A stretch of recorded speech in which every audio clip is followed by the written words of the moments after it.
यामिनी महामुंडकर. साम संजीवनी आमच्या आरोग्यविषयक कार्यक्रमामध्ये आपल्या सगळ्यांचं स्वागत आहे. प्रेक्षक हो, आपल्या शरीराला निरोगी ठेवण्याची जबाबदारी किडनीवर असते. त्यामुळे किडनीला निरोगी ठेवणं अत्यंत गरजेचं आहे आणि म्हणूनच आज आपण किडनीचं आरोग्य कसं निरोगी ठेवायचं, शिवाय डायलिसिस पासून ट्रान्सप्लांट पर्यंतचा प्रवास नेमका कसा असतो या विषयावर डॉक्टर पवन वाखारे यांचं मार्गदर्शन घेणार आहोत. सर आपल्या स्टुडिओमध्ये आलेले आहेत. सर मनापासून स्वागत आहे. नमस्कार. नमस्कार, धन्यवाद. प्रेक्षक तुम्हाला मी डॉक्टरांची अगदी थोडक्यात ओळख करून देते. डॉक्टर पवन वाखारे हे मेडिकवर हॉस्पिटल्स पुणे इथं सल्लागार नेफ्रोलॉजिस्ट म्हणून कार्यरत आहेत. त्यांनी MBBS MD जनरल मेडिसिन आणि DM नेफ्रोलॉजी ही पदवी मिळवली आहे. किडनीच्या आजारांवर अत्याधुनिक उपचार देण्यात त्यांचा विशेष अनुभव आहे आणि त्यांनी आजवर अनेक जटिल रुग्णांचं यशस्वी असं उपचार केले. किडनी ट्रान्सप्लांट, डायलिसिस आणि प्रतिबंधात्मक नेफ्रोलॉजीमध्ये त्यांचं योगदान उल्लेखनीय. या क्षेत्रामध्ये त्यांना 10 वर्षांहून अधिकचा अनुभव आहे. चला तर मग डॉक्टरांकडून आपण किडनीचं आरोग्य कसं राखायचं याविषयीचं योग्य मार्गदर्शन घेऊयात. सर जसं मी सुरुवातीलाच म्हटलं की शरीराला समजा निरोगी ठेवायचं असेल तर किडनीचं आरोग्य सर्वात जास्त महत्त्वाचं आहे.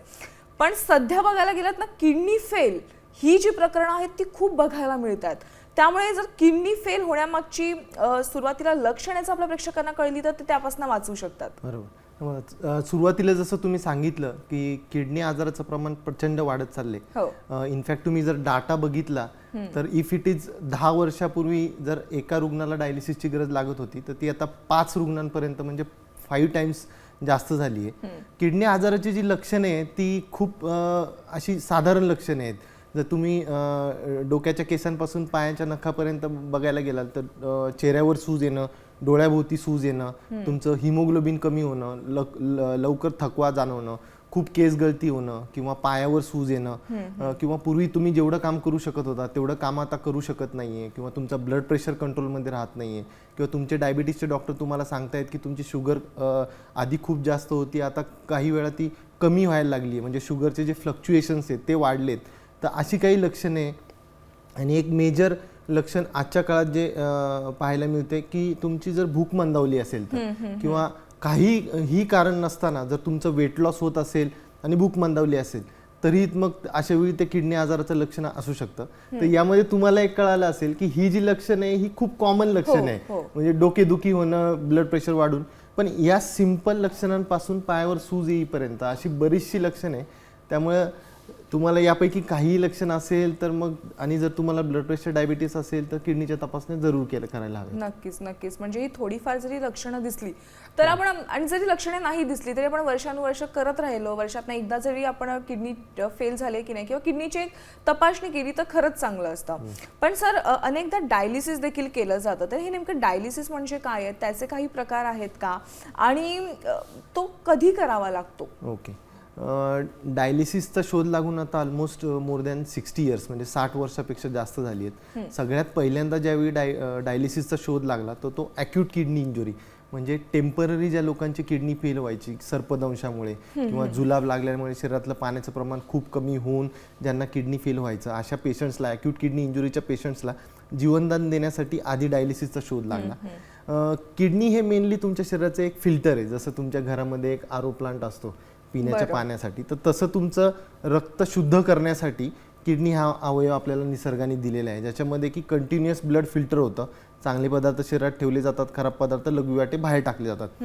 तर ज्या रुग्णांची किडनी फेल होती, ज्यांचं किडनीचं फंक्शन हे 10% कमी होतं, अशा रुग्णांना मग डायलिसिस करावं लागतं. त्या डायलिसिसमध्ये काय होतं की तुमचं ब्लड फिल्टर होतं, शरीरामध्ये जे टॉक्सिक पदार्थ जमा झालेले आहेत, युरिया, क्रिएट, इलेक्ट्रोलाइट्स, ते बाहेर काढले जातात आणि परत जे नॉर्मल झालेलं ब्लड आहे ते शरीरात रिटर्न केलं जातं. आणि किडनीचे जे रुग्ण असतात त्यांचं लघवीचं प्रमाण कमी झाल्यामुळे शरीरातलं पाणी बाहेर पडायला काही मार्गच राहत नाही, आणि अशा वेळी मग आपण ते काम डायलिसिस करून घेतो. मग डायलिसिसमध्ये आपण जे शरीरात एक्सेस पाणी जमा झालेलं आहे की ज्याच्यामुळे पेशंटला दम लागतोय किंवा पायावर सूज येते, तर असं पाणी मग डायलिसिसमध्ये काढलं जातं. बरं. आणि डायलिसिसचे बरेच प्रकार आहे. जसं तुम्ही म्हणाले की डायलिसिस 2 प्रकारचं असतं. एक असतं हिमोडायलिसिस, म्हणजे जे आपण ऐकतो की आजूबाजूचे आपल्या इथे काही रुग्ण असतील जे आठवड्यात 2 वेळा 3 वेळा हॉस्पिटलमध्ये जाऊन ब्लड फिल्टर करून घेतात, त्याला हिमोडायलिसिस म्हटलं जातं. आणि दुसरं एक असतं पेरिटोनियल डायलिसिस, म्हणजे काही रुग्ण ज्यांना हॉस्पिटलमध्ये जाणं शक्य नाही आहे किंवा त्यांना ते बेडबाउंड आहेत, तर अशा रुग्णांना पेरिटोनियल डायलिसिस म्हणजे CAPD कंटिन्युअस ॲम्ब्युलेटरी पेरिटोनियल डायलिसिस अशी एक सुविधा उपलब्ध आहे की ज्याच्यामध्ये पोटात नळी टाकून दिली जाते आणि एक स्पेशल प्रकारचे लिक्विड्स असतात, ते पोटात टाकून ते 4 तास तसे ठेवले जातात आणि 4 तासाने ते लिक्विड काढलं जातं आणि ते लिक्विड ज्यावेळी बाहेर येतं त्यावेळी ते युरिया क्रिएट शरीरातली जी घाण जमा झालेली ती बाहेर काढून येतं. बरं. असे काही देश आहेत मॅडम, हे सांगायला मला आवडेल की ज्यांच्या इथे पेरिटोनियल डायलिसिस फर्स्ट म्हणजे PD फर्स्ट ही पॉलिसी त्यांच्याकडे फॉलो केली जाते. म्हणजे कोणत्याही रुग्णाचं ज्यावेळी फर्स्ट टाइम किडनी फेल्युअर होतं तर त्या रुग्णाला पेरिटोनियल डायलिसिसचा ऑप्शन दिला जातो. याचा फायदा काय आहे तर हे घरच्या घरी होतं, तुम्हाला फ्रिक्वेंटली हॉस्पिटलला जायला लागत नाही. आणि सेकंड असतं की या प्रकारच्या डायलिसिसमध्ये तुमचं युरिन आउटपुट म्हणजे जे लघवीचं प्रमाण आहे ते बऱ्याच काळ मेंटेन राहतं. म्हणजे जे हिमोडायलिसिस रक्ताचं डायलिसिस करतात तर त्यांच्यामध्ये डायलिसिस चालू केल्यानंतर हळूहळू युरिन आउटपुट कमी होत जातं, ड्रॉप होत जातं, जे ह्या डायलिसिसमध्ये पेरिटोनियल डायलिसिसमध्ये होत नाही. म्हणजे युरिन आउटपुट बऱ्याच दिवस मेंटेन राहतं. तर मग असेही डायलिसिसवर बरेचसे माझे रुग्ण आहेत आणि त्यांना बेनिफिट होतोय त्याचा. बरं. पण आता समजा एखाद्याची किडनी फेल झाली असेल, त्याला एक ऑप्शन असतो किडनी ट्रान्सप्लांटचा. तर सध्या भारतात आपल्याला बघायला गेलं तर आरोग्य क्षेत्रात भारतानं खूप चांगली कामगिरी केलेली आहे. पण सध्या भारतात किडनी ट्रान्सप्लांटसाठी सुविधा कोणत्या कोणत्या उपलब्ध आहेत आणि समोर आव्हानं देखील असणार, तर ती कोणती आहेत? बरोबर. भारताचं ट्रान्सप्लांटचं जे योगदान आहे ते प्रचंड मोठं आहे. म्हणजे तुम्ही जर बघायला गेला तर आपल्या इथे KM रुग्णालय मुंबई, तिथे भारतातलं फर्स्ट ट्रान्सप्लांट झालं होतं आणि मागच्या 30-40 वर्षात आपल्या इथे बरीचशी प्रगती झालेली आहे ट्रान्सप्लांटमध्ये. ट्रान्सप्लांट 1994 नंतर ज्यावेळी गव्हर्नमेंटने यामध्ये अजून लक्ष घातलं तर थोवा म्हणून एक ॲक्ट आला होता गव्हर्नमेंटचा. दॅट इज तो ॲक्ट रेग्युलेट करतो की कोण कुणाला किडनी देऊ शकतं. तर त्याची जी लेटेस्ट अमेंडमेंट आहे त्याप्रमाणे भारतामध्ये जे नियर फर्स्ट डिग्री रिलेटिव्ह आहेत म्हणजे आई वडील, भाऊ बहीण, नवरा बायको आणि मुलं, ही लोक एकमेकांना किडनी देऊ शकतात. आणि जे लेटेस्ट अमेंडमेंट आहे त्याच्यामध्ये आजी आजोबा त्यांच्या नातवासाठी किडनी देऊ शकतात. किडनी ट्रान्सप्लांट हे जर तुम्ही कम्पेअर केलं की एखादा पेशंट तुम्ही डायलिसिसवर इनिशिएट केलाय आणि दुसऱ्या पेशंटला तुम्ही ट्रान्सप्लांट केले, तर ट्रान्सप्लांट केलेला रुग्ण आफ्टर सक्सेसफुल ट्रान्सप्लांट त्याची लाईफ खूप चांगली आहे. म्हणजे इनफॅक्ट मी तुम्हाला काही उदाहरणं देऊ शकतो की माझे काही रुग्ण आहेत की जे किडनी ट्रान्सप्लांट नंतर अगदी बेडबाउंड होते आणि ट्रान्सप्लांट केल्यानंतर 3 महिन्यानंतर ते शेतात जाऊन काम करतायत. म्हणजे तिथले ते आता व्हिडिओ पाठवत आहेत की मी शेताला पाणी देतोय, मी ट्रॅक्टरवर काम करतोय, इतकी जास्त फायदा होतो. फक्त ऑर्गन शॉर्टेज ही फार मोठी बेसिकली आपल्या इथली मेन आव्हान तुम्ही जर विचाराल तर ऑर्गन शॉर्टेज खूप आहे. म्हणजे आत्ता आपल्या इथं 1.5 लाखापेक्षा जास्त रुग्ण भारतामध्ये वेटिंग लिस्टवर आहेत ट्रान्सप्लांटच्या. म्हणजे की असं की समजा तुम्ही मला जो प्रश्न विचारला की ज्याची किडनी फेल झाली आणि त्याला डॉक्टरांनी ट्रान्सप्लांटचा सल्ला दिलाय, पण जर घरात कोणीच ऑर्गन डोनर नाही, म्हणजे समजा मिसेस आहे पण तिचा ब्लड ग्रुप मॅच होत नाही किंवा आई वडील आहेत त्यांना डायबिटीस आहे त्यामुळे ते स्वतः किडनी देऊ शकत नाही, तर अशा रुग्णांना मग वेटिंग लिस्ट म्हणजे आपल्या महाराष्ट्र शासनाची एक झोनल ट्रान्सप्लांट कोऑर्डिनेशन कमिटी असते, ज्याचे रिजन आहेत. महाराष्ट्रात मेनली प्रामुख्याने 4 रिजन आहे. त्यामध्ये blood group wise waiting list असते, blood group A, B, AB आणि O. तर ज्यावेळी जे ब्रेनडेड रुग्ण असतात तर त्यांचे नातेवाईक ज्यावेळी अवयवदानाचा निर्णय घेतात तर मग त्यांना वेटिंग लिस्टनुसार ती किडनी ॲलोकेट केली जाते. पण अनफॉर्च्युनेटली मॅडम तेवढं आपल्याकडे अवयवदानाची हे नाही आहे, म्हणजे अजून तेवढी जनजागृती नाही आहे. इनफॅक्ट आम्ही जो इंटरनॅशनल किडनी डे असतो त्यावेळी अवयवदानाची जी चळवळ आहे ते बऱ्याच ठिकाणी तुम्ही आता ऐकत असाल की तुम्हीही खूप चांगलं काम ॲज अ मास मीडिया तुम्ही खूप चांगलं काम करताय. म्हणजे आता आपल्या इथं पूर्वी म्हटलं जायचं की अन्नदान हे श्रेष्ठदान, पण आता त्याच्याही वरती जाऊन अवयवदान ही श्रेष्ठदान आहे. म्हणजे आपण जे फर्स्ट जर तुम्ही मायथॉलॉजिकल बघितलं तर फर्स्ट ट्रान्सप्लांट आपल्या इथं हेड ट्रान्सप्लांट झालेलं आहे जे गणपतीचं झालेलं आहे. हा, तर आपली जी संस्कृती आहे ती पण अवयवदानाला हे करते आणि अवयवदानाची चळवळ जर प्रॉब्ली वाढली तर आपण आपल्या जी ऑर्गनची नीड आहे, जी रिक्वायरमेंट आहे ती आपण काही अंशी कंप्लीट करू शकतो. म्हणजे जर तुम्ही वेस्टर्न ह्याच्याशी कम्पेअर केलं कंट्रीज बरोबर, तर त्यांचे समजा 100 ट्रान्सप्लांट होत असतील तर त्यातले 70 ट्रान्सप्लांट हे ब्रेन डेड रुग्णांकडून होतात. आणि आपल्या इथं ते प्रमाण इट इज लेस दॅन 5%. म्हणजे आपल्या इथे 95 ट्रान्सप्लांट हे लाईव्ह रिलेटेड ट्रान्सप्लांट होतात. फक्त 5च ट्रान्सप्लांट की जे ब्रेन डेड. जे ब्रेन डेड रुग्ण असतात त्यांचे जे अवयव आहे मे बी ते दिले तर आपण नेक्स्ट लाईफ देऊ शकतो. म्हणजे समजा तुम्ही एक आमच्या ह्याच्यात सांगितलं जातं की 1 life can save 8 lives after transplant. Right from your cornea तुमचं लंग ट्रान्सप्लांट होऊ शकतं, हार्ट ट्रान्सप्लांट होऊ शकतं, किंवा मग 2 किडनी ट्रान्सप्लांट होऊ शकतात, पॅनक्रियास ट्रान्सप्लांट होऊ शकतात, स्मॉल इंटेस्टाईन. तर 8 रुग्णांना जीवनदान मिळू शकतं.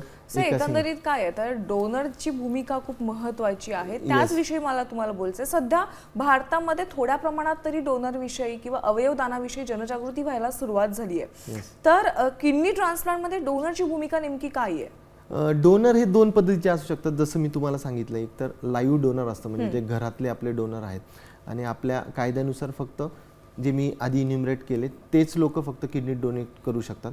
किंवा दुसरे मग मध्ये एक तुम्ही ऐकलं असेल किंवा इवन न्यूज चॅनलमध्ये पण चाललं होतं की आपलं जे ड्रायव्हिंग लायसन आहे त्यावरतीच ऑर्गन प्लेज लिहून येणार. म्हणजे तुम्ही ज्यावेळी तर तसं जर झालं तर म्हणजे ते एक चांगलं हे राहील की ज्याच्यामध्ये जी डोनरची नीड आहे जशी मी तुम्हाला सांगितली ती डोनर नीड काही अंशी आपण कमी करू शकतो. आणि आपण सगळे मिळून ही जी प्रचंड तफावत आहे रिक्वायरमेंट आणि सप्लायची ती काही अंशी हे करू शकतो. नक्कीच. बरं, मगाशी तुम्ही ट्रान्सप्लांट विषयी सांगितलं मला, पण ट्रान्सप्लांट केल्याच्या नंतर अनेकदा जसं तुम्ही सांगितलं की तुमच्याकडे जे रुग्ण होते ट्रान्सप्लांट केल्यानंतर ते तर शेतात जाऊन काम करायला लागलेले, त्यामुळे ते चांगली झाली त्यांची तब्येत, पण थोडीफार तरी नाजूक असते का? म्हणजे ट्रान्सप्लांट नंतर त्यांनी विशेष अशी काय काळजी घ्यायची असते? बरोबर.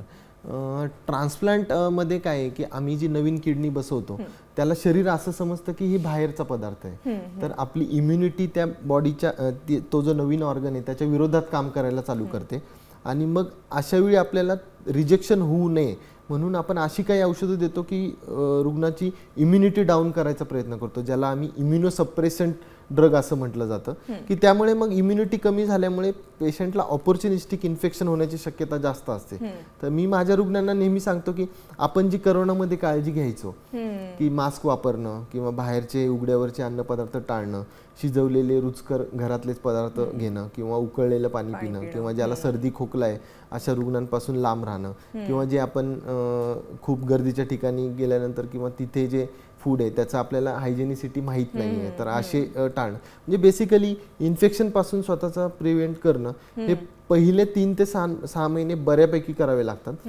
किंवा जसं मी तुम्हाला म्हटलं की ऑर्गन ट्रान्सप्लांटच्या वेळी आम्ही एक ATG नावाचं इंजेक्शन दिलं असतं, त्याच्यामुळे इम्युनिटी कमी होते. तर त्या इम्युनिटीमुळे इन्फेक्शनची रिस्क वाढते, म्हणून आपण ही सगळी इन्फेक्शन प्रिव्हेन्शनची काळजी घ्यावी लागते. नक्कीच. सर, सध्या बघायला गेलात तर मधुमेहाचे किंवा बीपीचे पेशंट्स खूप वाढलेले आहेत. तर ज्यांना किडनीचा आजार झालेला आहे किंवा किडनीच्या आजारांमध्ये मधुमेह आणि रक्तदाबाचा काही संबंध येतो का? हो, नक्कीच. हा खूप महत्त्वाचा प्रश्न आहे. आता तुम्ही बघायला गेला तर unfortunately we are the capital of diabetes all over the world. Latest data असं सांगतो की 1 अमंग 4 अडल्ट म्हणजे 4 अडल्ट्सपैकी एका माणसाला डायबिटीस आहे. लास्ट आपली जी लोकसभा इलेक्शन झाली होती त्याच्यामध्ये आपल्याकडे 99 करोड वोटर्स होते. तर 99 करोड अडल्ट होते आपल्याकडे. तर त्याचं तुम्ही डायबिटीसमध्ये कन्वर्ट केलं तर 25 करोड डायबिटिक रुग्ण असू शकतात आपल्याकडे.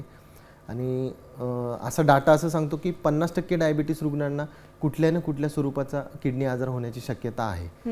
आणि त्यातल्या 10% लोकांना डायलिसिस लागण्याची गरज आहे.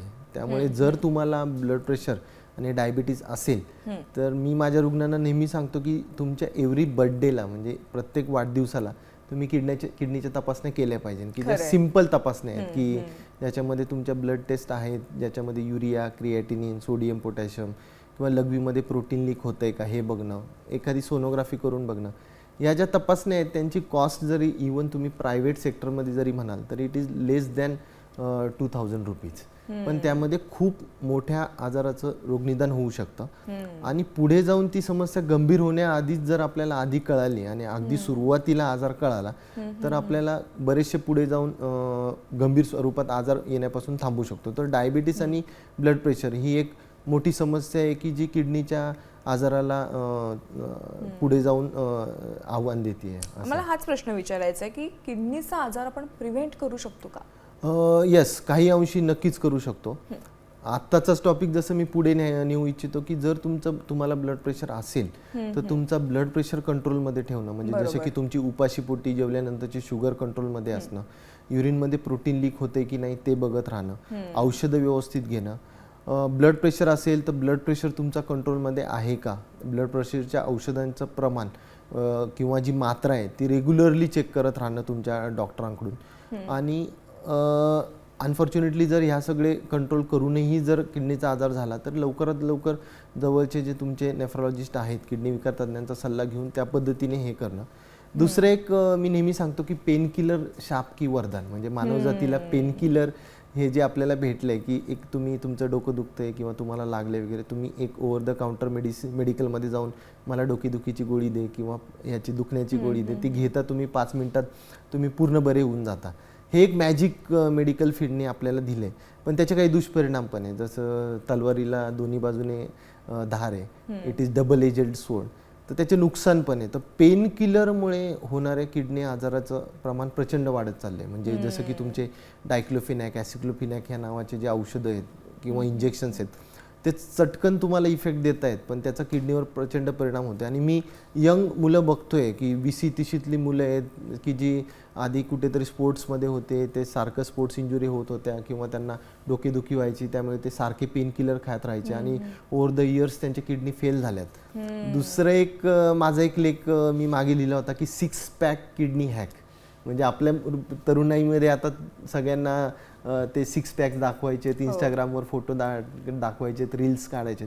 पण त्या 6 पॅकच्या नादामध्ये काय आहे की आपण प्रचंड प्रमाणात प्रोटीनचं सेवन करतोय की जे डॉक्टरांच्या सल्ल्याशिवाय. तुम्ही प्रोटीन इंटेक तुमचं 2 ग्रॅम पर kg पर्यंत, किंवा काही ठिकाणी त्यांचे जे ट्रेनर्स आहेत ते त्यांना प्रचंड मोठ्या प्रमाणात प्रोटीनचं सेवन करायला सांगतात. पण ॲज अ रेकमेंडेड तुम्ही प्रोटीन डाएट म्हणाल तर it should be 1 to 1.2 gram per kg per day. म्हणजे जर तुमचं वजन 60 ते 70 असेल तर तुम्हाला 60-70 ग्रॅमपेक्षा जास्त प्रोटीन घेणं हे शरीरासाठी घातक आहे. आणि जर तुम्ही एवढ्या जास्त प्रमाणात प्रोटीन घेत असाल तर तुम्ही जरूर काही किडनीच्या तपासण्या करून घेणं आणि तुमच्या डॉक्टरांना विचारणं की एवढं जास्त प्रोटीन मी घेऊ शकतो का. म्हणजे प्रोटीनचं अतिसेवन झालं तर त्याचा परिणाम किडनीवर होतो. आणि आणखीन एक असाच प्रश्न होता की जो त्याचं तुम्ही उत्तर दिलं ते खूप बरं केलं की बाबा अनेकदा असं ऐकलं की पेन किलरचा परिणाम किडनीवर होतो का, पण काच्या पुढे नेहमी प्रश्नचिन्ह होतं, त्याचाच तुम्ही उत्तर दिलं की पेन किलरचा परिणाम किडनीवर 100% होतोच. त्यामुळे पेन किलरचं पण प्रमाण तितकं कमी व्हायलाच पाहिजे. डॉक्टर, सध्या लहान मुलांकडे तुम्ही बघायला गेलात तर वेगवेगळ्या प्रकारचा आजार त्यांना जन्मतःच बघायला मिळतात. म्हणजे अगदी डायबिटीज देखील लहान मुलांमध्ये असतो. तर लहान मुलांमध्ये किडनीचे आजार आहेत हे कसं ओळखायचं? हा खूप चांगला प्रश्न आहे आणि ही समस्या आहे, कारण की ती आपली फ्युचर जनरेशन आहे. भारताचं जर भविष्य कुणाच्या हातात येतं ते आताच्या लहान मुलांच्या हातामध्ये, आणि त्यांचं आरोग्य चांगलं असणं हे खूप गरजेचं आहे.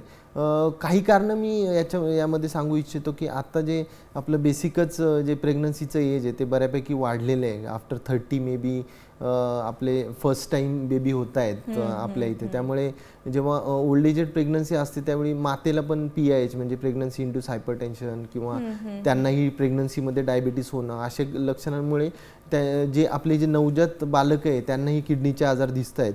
आणि मग असे जे आजार आहे ते ओळखणं फार कठीण असतं, कारण की बाळाला काहीच बोलता येत नाही, काय होते ते सांगता येत नाही. पण मोठं जर तुम्ही लक्षणं बघायला गेला तर बाळ तुमचं दूध पित नाही व्यवस्थित, किंवा ती बाळाची जशी वाढ व्हायलाच पाहिजे, किंवा तुमचे जे बालरोग तज्ज्ञ आहेत ज्यांनी तुम्हाला चार्ट दिला असेल, ग्रोथ चार्ट्स असतात, तर ते ग्रोथ चार्ट जर बालक फॉलो करत नसेल, त्याची हाईट तेवढी वाढत नसेल किंवा त्याचं वजन तेवढं वाढत नसेल, किंवा त्याची जी हेअर ग्रोथ नॉर्मली व्हायला हवी ती होत नसेल, किंवा त्याचं जे स्किन टेक्स्चर आहे, जे बाळाची स्किन एकदम टवटवीत आणि जी आपल्याला दिसते तर तशी ती स्किन आपल्याला दिसत नसेल, तर मग ही काही किडनी आजाराची लक्षणं असू शकतात. आणि मग ते जे आजार आहेत ती कम्प्लिटली एक सेपरेट स्पेशलिटी डेव्हलप झाली आहे. म्हणजे जशी आमची अडल्ट नेफ्रोलॉजी आहे तशी पीडियाट्रिक नेफ्रोलॉजी एक सेपरेट ब्रांच त्यासाठी आली आहे की ज्याच्यामध्ये कंजेनेटल डिसीजेस आणि कॅक्यूट म्हणजे ज्या बाळाची जी ग्रोथ होत असते आईच्या युटेरसमध्ये गर्भाशयामध्ये ती जर व्यवस्थित झाली नाही किडनीची ग्रोथ तर मग कंजेनेटल एनॉमलीज ऑफ किडनी आणि युरिनरी ट्रॅक्ट नावाचे आजार असतात तेही आजार होत आहेत आणि त्यांचं प्रमाण खूप वाढत चाललंय आणि ही खूप गंभीर समस्या आहे. सर किडनी बायोप्सी देखील आम्ही कन्सेप्ट ऐकलेली आहे ते म्हणजे नेमकं काय आणि ती कधी केली जाते? अच्छा, हा एक आमचा नेहमी एक चॅलेंजिंग टास्क असतं की आमच्याकडे पेशंट आल्यानंतर ज्यावेळी आम्ही त्यांना किडनी बायोप्सी ॲडवाईस करतो तर बरेचसे रुग्ण घाबरतात की बायोप्सी करणं आता मला माझ्या किडनीचा तुकडा काढून ती तपासणी करायची आहे तर ती खरंच गरजेची आहे का. आणि बऱ्याच वेळी तुम्हाला हा सल्ला रुग्णांना ऐकायला मिळतो की तुम्हाला बायोप्सी करायची गरज आहे. तर मी एक थोडक्यात सांगतो की किडनी हे जाळ्यांनी बनलेलं अंग आहे. आपल्या घरात जशी पीठ चाळायची चाळणी असते तशी प्रत्येक किडनीत 10 लाख चाळण्या असतात. त्यामध्ये कंटिन्युअस रक्त फिल्टर होत असतं. चांगले पदार्थ शरीरात ठेवले जातात, खराब पदार्थ लघवीवाटे बाहेर टाकले जातात. तर बायोप्सी केली जाते म्हणजे काय केली जाते की तुमच्या पाठीला एक छोटीशी भूल दिली जाते आणि एक सुई टाकून त्या ज्या 10 लाख चाळण्या आहेत त्यातल्या 10 ते 15 चाळण्या काढल्या जातात आणि त्या ॲक्च्युअल मायक्रोस्कोपमध्ये बघितल्या जातात. तर तुम्ही समजू शकता की किडनीचा आकार तुमच्या मुठी एवढा आहे, एवढ्यामध्ये 10 लाख चाळण्या आहे. खूपच सूक्ष्म असते. यस, तर मग ते सुई टाकून आपण त्या चाळण्या काढतो आणि ॲक्च्युअल मायक्रोस्कोपमध्ये बघतो की त्या चाळण्यांना काय झाले आणि कशामुळे तुमची किडनी फेल झाली आहे किंवा तुमच्या युरिनमध्ये प्रोटीन लीक कशामुळे होते. आणि मग बायोप्सीमध्ये आपल्याला ह्या प्रश्नांची उत्तर मिळायला फायदा होतो आणि तुमची किडनी सुधारू शकते का किंवा सुधारण्यासाठी कुठले इंजेक्शन्स द्यायला हवेत किंवा समजा आता काही पेशंटची किडनी फेल्युअर झाली आहे पण आपल्याला आजारच माहिती नाही की त्याची कुठल्या कारणामुळे किडनी फेल झाली आहे. तर अशा वेळी मग काय आहे की असं म्हटलं जातं की अननोन फ्रेंड पेक्षा नोन एनिमी बेटर. तर तुमची जर आजार माहिती पाहिजे तुम्हाला की ज्यामुळे तुमची किडनी खराब झाली आहे की आपण ज्यावेळी ट्रान्सप्लांट करणार आहे तर आपण जी नवीन किडनी टाकणार आहे त्याच्यात तो जुना आजार येण्याची शक्यता किती आहे किंवा जुना आजार येऊ नये म्हणून काय काळजी घ्यायची. तर अशा वेळी आपण किडनी बायोप्सी केलेली असेल तर मग आपल्याला फायदा होतो की आपल्याला जुना आजार काय आणि कुठल्या शत्रूबरोबर आपल्याला लढायचे. तर त्याचे निश्चितच सर आज तुम्ही आला तिथे प्रेक्षकांना किडनीचं आरोग्य कशा पद्धतीने चांगलं करायचं किंवा किडनी फेल जरी झाली असेल तरी घाबरायचं कारण नाही. ट्रान्सप्लांट सारखा आपल्याकडे ऑप्शन आहे दुसरा, शिवाय तुम्ही आहातच ह्याचा तुम्ही प्रेक्षकांना सल्ला दिलेला आहे त्याबद्दल तुमचं मनापासून आभार. धन्यवाद. धन्यवाद. तर साम संजीवनी या विशेष कार्यक्रमामध्ये आपण इथेच थांबतोय. त्याच्या घडामोडींसाठी पाहत राहा साम टीव्ही मराठी.